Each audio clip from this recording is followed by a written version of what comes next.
selalu. Ini bukan mu'alaf. Kalau mu'alaf orang yang dibujuk. Kami nggak ada yang bujuk. Kami dulu waktu masih Kristen memang fanatis. Bahkan saya bukan pendeta yang bertugas memimpin jemaat, tetapi saya yang mempendetakan para pendeta. Jadi saya adalah datu mbahnya kapir. Ini dokumen saya mempendetakan para pendeta. Saya sengaja membukukannya karena terlalu banyak fitnah. Saya bukan Saifuddin Ibrahim, bukan Yusuf Roni yang murtad dari agama Islam lalu membawa-bawa nama bekas ustad. Nggak percaya saya kalau ada ustad murtad, itu nggak percaya. Nggak percaya. Ustad itu nggak pernah murtad. Pendeta masuk Islam banyak. Banyak pendeta masuk Islam. Di zaman para nabi sudah banyak. Di zaman para sahabat sudah banyak pendeta ahli kitab masuk Islam. Bahkan yang paling tahu rahasia tentang Islam itu adalah ahli kitab. Dari mana mereka tahu? Dari mana mereka tahu? Dari dalam, enggak, pendeta belum zaman Taurat, Pak. Pendeta mengetahui Islam itu benar berdasarkan susunan manuskrip Holy Quran. Ini sejarah. Di zaman Musa Allah memberikan kitab Taurat. Taurat itu bukan dalam bentuk buku. Taurat itu tertulis di atas dua loh batu, 5 and 5, yang disebut dengan The 10 Commandments, 10 perintah bagi Bani Israel. Di dalam isi 10 perintah itu disebut dengan Torah. Dalam studi teologi Kristen itu Old Testament, perjanjian lama, disebut dengan Tenach, Torah, Nebiim, Ketubim. Torah adalah kitab Taurat, Nebiim itu kitab nabi-nabi, Ketubim itu kitab syair. Dari susunan kitab-kitab inilah ada satu orang di sini namanya Bambang Nurseno. Dia bicara di YouTube pakai istilah Islam juga. Alhamdulillah katanya, kami sudah menemukan Injil asli di Israel. Tanyakan sama Nursena, kalau anda sudah menemukan Injil asli tentang perjalanan dakwah Nabi Isa, lalu bagaimana dengan sebuah buku yang ditulis seorang penulis Amerika yang berjudul The Dead Sea Scrolls, naskah laut mati, gulungan naskah laut mati.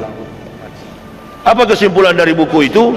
Ditulis di dalamnya bahwa Injil yang asli itu, kata Yahudi, disimpan ke dalam dasar laut mati. Kira-kira ada nggak orang bisa berenang, nyelam, diving ke laut mati? Garamnya nggak ada. Mau pecah kertas telinga kita ini, habis oksigen kita, saking kadar garamnya tinggi. Inilah saya meneliti ke sana. Ada 3 agama besar di dunia, Yudaisme, Kristen, dan Islam. Lalu Profesor Dr. Willy Lolowang, dosen pembimbing saya, Belanda Manado, dia katakan, pulang kita. Kenapa pulang, Prof? Jangankan kita ini satu tim, sedangkan Tuhan saja Yahudi tipu. Mana mungkin ada? Kalau ada, kenapa disimpan di laut mati? Berarti tidak bisa, ini omong kosong. Jadi yang ada, yang mereka temukan di Israel itu bukan di laut mati, di Goa Qumran. Goa Qumran itu adalah naskah-naskah terpotong-potong, sepenggal-sepenggal naskah yang merupakan kitab para nabi, Nebiim, bukan Injil. Injil itu tidak pernah terbukukan dalam bentuk manuskrip. Dia dibawa oleh Al-Masih ketika Al-Masih diangkat oleh Allah. Isa ibnu Maryam ruhulillahi wa kalimatullah. Ada 3 agama besar di sana. Dan sampai hari ini masih diyakini oleh orang Yahudi, nama agama mereka adalah Yudaisme. Kitab mereka bukan Taurat. Kitab mereka adalah Talmud. Kita di Indonesia ini menganggap orang Yahudi kitabnya Taurat. Taurat dulu nenek moyang Yahudi. Perhatikan baik-baik, saya jelaskan ini.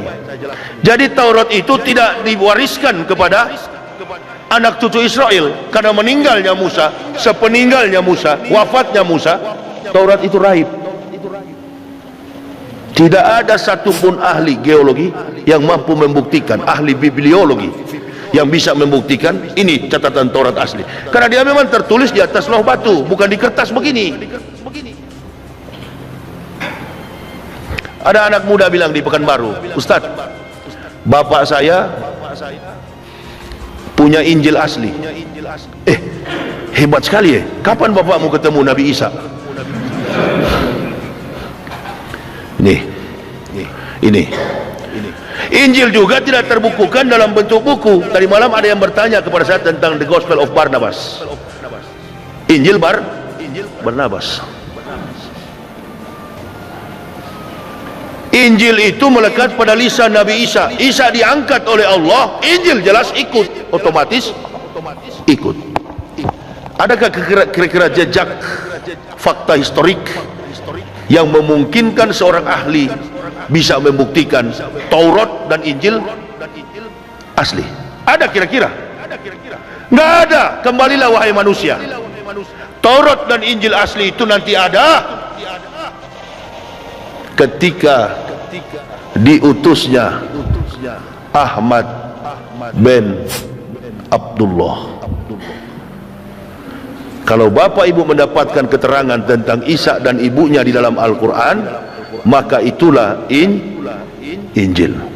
Bapak dan ibu mendapatkan perjalanan Musa, Exodus dan bangsanya Israel, maka itulah Taurat.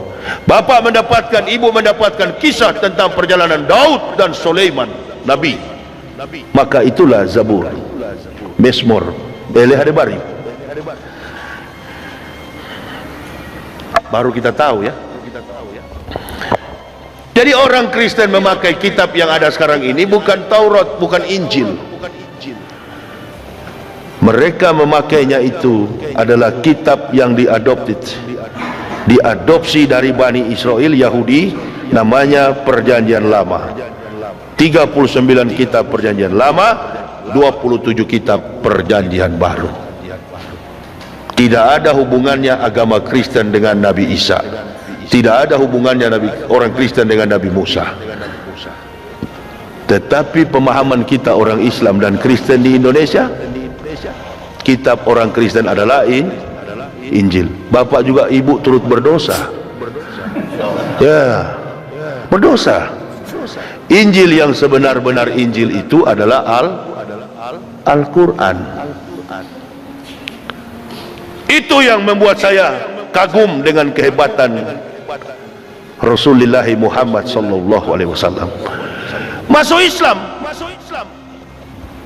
bukan karena melihat karakter umat Islam di Indonesia. Innalillahi, yang tukang begal motor namanya Abdullah, yang masuk penjara Ibrahim, Sulaiman, Muhammad.